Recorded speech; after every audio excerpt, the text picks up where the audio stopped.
श्री स्वामी समर्थ. नमस्कार मित्रांनो. जर तुम्ही आयुष्यात एकदाही कुत्र्याला भाकर खायला दिली असेल तर तुम्हाला माहिती नाही की तुम्ही किती मोठे पुण्य केले आहे. त्यातून मिळालेला निकाल जाणून तुम्हालाही आश्चर्य वाटेल. आज एका प्राचीन कथेद्वारे आम्ही तुम्हाला सांगणार आहोत की कुत्र्याला भाकरी खाऊ घातल्याने माणूस किती सद्गुणी आणि भाग्यवान बनतो. तर चला ती गोष्ट तुम्हाला सांगूया. ही प्राचीन काळाची गोष्ट आहे. उत्तरेकडे एक प्राचीन शहर होते ज्याचे नाव चंपा नगरी होते. या शहरात राजवंशाचे वैभव होते, पण त्याचवेळी पृथ्वीवरील साधी आणि निष्पाप मानवता देखील होती. शहराच्या मध्यभागी एक भव्य मंदिर होते जिथे दररोज प्रार्थना आणि निष्पाप मानवता देखील होती. जिथे रोज प्रार्थना आणि शाही समारंभ होत असत. तर शहराबाहेर अनेक ऋषीमुनींचे आश्रम होते जिथे सत्संग होत असत आणि वेद आणि पुराणांचे सतत पठण केले जात असे. चंपा शहरात धर्म आणि अधर्माचे अनेक प्रकार दिसून येत होते. एकीकडे सूर्यदेवाच्या पहिल्या किरणांसोबत सकाळची प्रार्थना, शंख वाजवणे, मंदिरातील घंटा वाजवणे चालू होते. तर दुसरीकडे रात्रीच्या वेळी मधुशाळा आणि मांस दुकानांमध्ये गर्दी असायची. काही लोक धर्माचे पालन करत होते तर काही लोक कामुक इच्छा आणि सुखात गुंतलेले होते. या शहराजवळ एक होते. हरिदास नावाचा एक म्हातारा माणूस होता. हरिदास सुमारे 70 वर्षांचे होते. त्यांचे केस पांढरे झाले होते. त्यांची पाठ थोडीशी वाकली होती आणि चेहऱ्यावर सुरकुत्या दिसू लागल्या होत्या. पण त्यांच्या डोळ्यात एक विचित्र भाव होता. एकीकडे पश्चातापाची छाया होती आणि दुसरीकडे नवीन आशेचा किरण होता. तो शहराच्या दक्षिणेकडील टोकाला असलेल्या एका छोट्या झोपडीत राहत होता. झोपडीच्या अगदी समोर एक प्राचीन पिंपळाचे झाड होते ज्याची पाने वर्षभर हिरवळीने चमकत असत आणि ज्याच्या फांद्यांवर सकाळ संध्याकाळ पक्ष्यांचा किलबिलाट घुमत असे. गावाजवळ एक मोकळी जागा होती जिथे लोक कधीकधी बसून विश्रांती घेत असत. हरिदासचे आयुष्य खूप विचित्र होते. तरुणपणी तो भौतिकवादी स्वभावाचा होता. सुंदर कपडे घालणे, चविष्ट पदार्थ खाणे, दारू पिणे, मांस खाणे, जुगारात पैसे गमावणे आणि स्त्रियांशी व्यभिचार करणे हे सर्व त्याच्या दैनंदिन जीवनाचा भाग होते. त्याच्यासाठी पाप आणि पुण्य यात काही फरक नव्हता. त्याच्या इच्छा पूर्ण करणे हे त्याचे एकमेव ध्येय होते. तो अनेकदा विशिष्ट वेळी राहायचा आणि दिवसरात्र दारू पिऊन असायचा. त्याच्या गैरवर्तनामुळे शहरातील लोकांनी त्याला पाहिले आणि लोकांना त्याच्या गुन्हेगारी प्रवृत्तीची कारणे देखील माहीत होती. त्याने लोकांचे पैसे हडप करण्यासाठी त्यांची खूप फसवणूक केली होती. त्याने मालमत्तेबाबत फसवणूकही केली होती. तो त्याच्या आईवडिलांचा एकुलता एक मुलगा होता, पण त्याच्या मृत्यूनंतर त्याला बांधून ठेवणारा कोणी नव्हता. त्याचे हृदय पूर्णपणे काळे होते असे नाही, पण जेव्हा वासना आणि लोभाचा अंधार दाट होतो तेव्हा ज्ञानाचा प्रकाश मंदावतो. जसजसा वेळ जात होता तसतसे हरिदास म्हातारा होऊ लागला.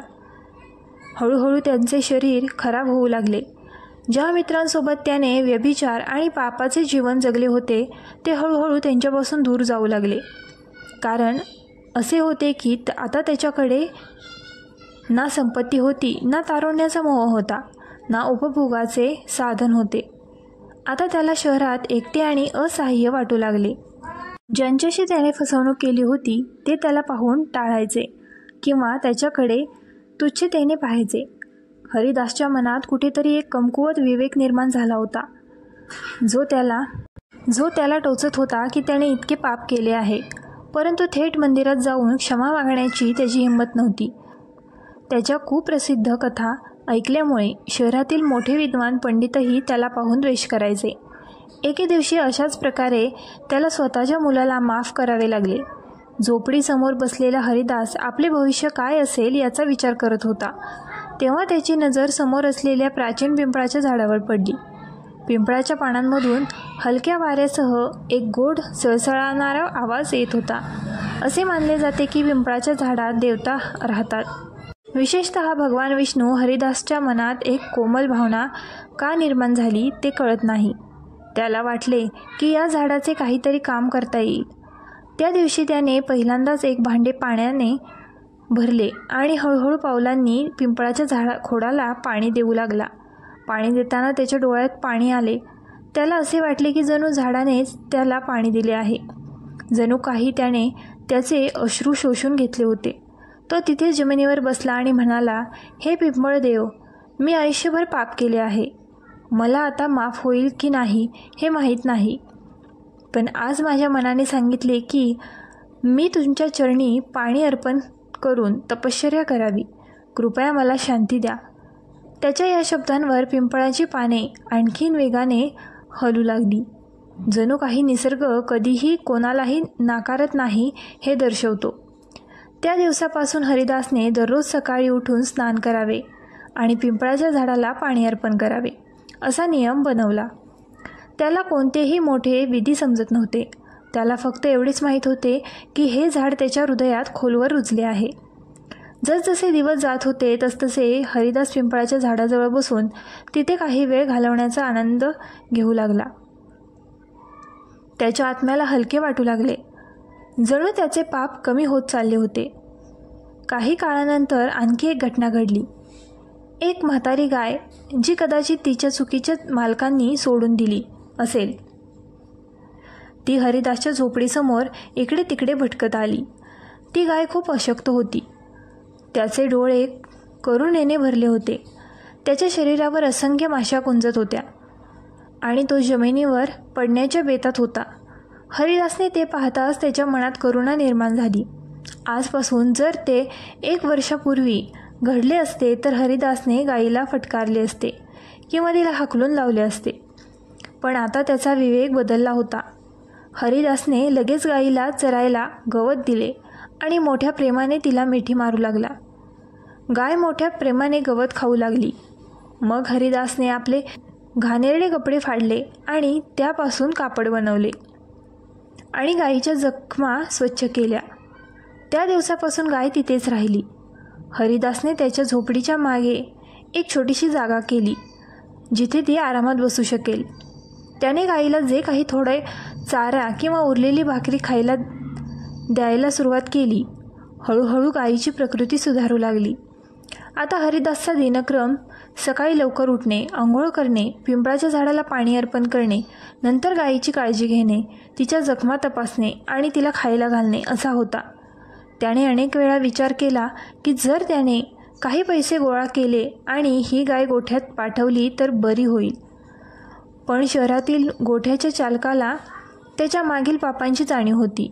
त्यांना हरिदासवर विश्वास नव्हता किंवा त्यांनी गाय तिथेच ठेवण्याचे आश्वासनही दिले नाही. अशा परिस्थितीत हरिदासने ठरवले की आता ही गाय त्याच्या जीवनाचा आधार असेल. या म्हाताऱ्या गायीची सेवा करून त्याने काही पुण्य मिळवले पाहिजे. वेळ निघून गेले की तो त्या गायीला दुसरी गाय देत असे. हरिदासच्या दैनंदिन दिनचर्येचा भाग बनलेला प्राणी म्हणजे एक पाताळ तपकिरी कुत्रा. कुत्राही बराच म्हातारा होता. तो म्हातारा नव्हता तरी तो थकलेला दिसत होता. त्याच्या शरीरावर सर्वत्र जखमा होत्या. तो शहरातील रस्त्यांवर भटकत असे. कदाचित त्याचा कोणी मालक असेल किंवा त्याने कधीतरी एखाद्या घराचा दरवाजा पाहिला असेल, पण आता त्याला कोणीही दत्तक घेतले नाही. कधीकधी तो कचऱ्यातून काहीतरी खाण्याचा प्रयत्न करायचा किंवा जाणाऱ्या लोकांनी फेकलेले तुकडे उचलायचा. एका संध्याकाळी तो हरिदासच्या झोपडीजवळ आला. त्यावेळी हरिदास त्याच्या गायीला चारत होता. तो कुत्र्याला खाऊ घालत होता, पण त्याचे भुकेले डोळे हरिदासकडे पाहू लागले. हरिदासचे हृदय वितळले. त्याने उरलेली भाकरी काढली आणि कुत्र्यासमोर ठेवली. कुत्र्याने मोठ्या प्रेमाने रोटी खायला सुरुवात केली. काही वेळातच त्याने भाकरी संपवली आणि पाणी पिऊन परतला. त्या दिवसापासून तो कुत्रा दररोज संध्याकाळी हरिदासच्या झोपडीत येऊ लागला. हरिदास त्याच्यासाठी भाकरी आणि कधीकधी उरलेल्या भाज्या ठेवत असे. कुत्र्यालाही आधार मिळाला. अशा प्रकारे एकेकाळी हिंसाचार, व्यभिचार आणि पापांचे प्रतीक असलेल्या हरिदासने आता त्याच्या आयुष्याच्या संध्याकाळी माता गाय आणि कुत्र्याबद्दल दया दाखवली, करुणा दाखवली. व्यक्ती करुणामुळे हृदयाची व्यक्ती बनत होती. त्याला असे वाटले की त्यांचे मन दिवसेंदिवस शुद्ध होत चालले आहे. जसजशी वर्षे जात गेली तसतसे हरिदासची शारीरिक शक्ती आणखीन कमकुवत होत गेली, परंतु अध्यात्माबद्दलची त्यांची उत्सुकता वाढत गेली. तोपर्यंत तो जिवंत होता. तोपर्यंत त्याने दररोज पिंपळाच्या झाडाला पाणी देणे थांबवले नाही, गायीची सेवा करणे थांबवले नाही आणि भुकेल्या कुत्र्याला भाकरी खाऊ घालणे थांबवले नाही. पण या जगात प्रत्येक प्राण्याला एके दिवशी मरावेच लागते. याच क्रमात एके दिवशी हरिदास अचानक आजारी पडला आणि त्याला श्वास घेण्यास त्रास होऊ लागला. तो थरथर कापत होता. त्याला त्या गायी, त्या कुत्र्या आणि समोर उभ्या असलेल्या पिंपळाशिवाय दुसरा कोणताही साथीदार किंवा आधार नव्हता. हरिदासच्या झोपडीत मुले नव्हती. तो त्याचे शेवटचे क्षण मोजत होता. रात्रीची वेळ होती. हलकासा चांदण्याचा प्रकाश पसरला होता. पिंपळाची पाने मंद वाऱ्यात हलत होती.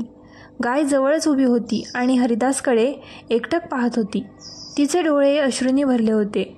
जणू काही तिला समजत होते की हरिदासचा अंत जवळ आला आहे. तो कुत्राही झोपडीच्या दाराशी उभा होता. शेपूट न हलवता जणू काही तो त्याच्या मित्राला त्याच्या वेदनांपासून मुक्ती मिळावी अशी प्रार्थना करत होता. अचानक हरिदासच्या चेहऱ्यावर त्यांच्याकडून एक कण्याचा आवाज आला आणि काही क्षणातच त्याचा श्वास थांबला. तो या जगातून निघून गेला. हरिदासच्या मृत्यूनंतर वातावरणात एक विचित्र दुःख पसरले. रात्र अधिकच गडद झाली आणि मग एका तेजस्वी आभाससह काही आकृत्या आकाशातून खाली आल्या. ते यमदूत होते. काळे रंगांचे चेहरे असलेले, हरिदासला पकडण्यासाठी हातात फास धरलेले. पृथ्वीवर येताच त्यांनी हरिदास फिकट दिसला आणि कुत्रा भुंकू लागला. पण यमदूतांवरच याचा काहीही परिणाम झाला नाही. यमदूत आत्म्याला पकडून आकाशात उडवण्यासाठी सज्ज झाले. त्याच क्षणी कुत्रा आणि गाय दोघांनाही खूप धक्का बसला. ते पिंपळाच्या पानांवर पडले. माझ्यातही कंपने वाढली. असं वाटत होतं की पिंपळाचे झाडही रडत आहे. मग पहिल्यांदाच काहीतरी आश्चर्यकारक घडलं. आतापर्यंत शांत असलेली म्हातारी गाय म्हणाली, हा तोच हरिदास आहे ज्याने माझी सेवा केली, माझा जीव वाचवला. आता तो पापी कसा असू शकतो? तो दयाळू होता. तिचे शब्द ऐकून कुत्रा म्हणाला, हो गाई, आई, मलाही याच्या झोपडीत जीवन मिळाले. तो मला रोज भाकरी खायला द्यायचा. मला हा माणूस खूप छान वाटला. मी त्याच्याबद्दल ऐकले आहे की तो पूर्वी पाप करायचा, पण शेवटी त्याच्या मनात करुणा होती. पिंपळाची पाने सळसळत म्हणाली, मी हे माझ्या खाली वर्षानुवर्षे पाहत आहे बसून. मी पश्चातापाचे अश्रू ढाळले आहेत. मी रोज मला पाणी दिले आहे. त्याच्या हृदयात बदल झाला. त्याच्या पापांचा अंत झाला पाहिजे. पण आता यमदूत त्याला घेऊन जात आहे. गायीने चिंता व्यक्त केली आणि म्हणाली, आपण काहीतरी करायला हवे. जर तो खरोखरच पापी असेल तर शेवटी त्याच्या भावना शुद्ध झाल्या. कदाचित यमराजाला संपूर्ण कथा माहीत नसेल. आपण तिथे जाऊन त्याला सांगायला हवे की हरिदासने शेवटी धर्माचे पालन केले. व्हिडिओ आवडला असल्यास आपल्या ग्लो मराठी चॅनलला लाईक, शेअर आणि सबस्क्राईब करायला विसरू नका.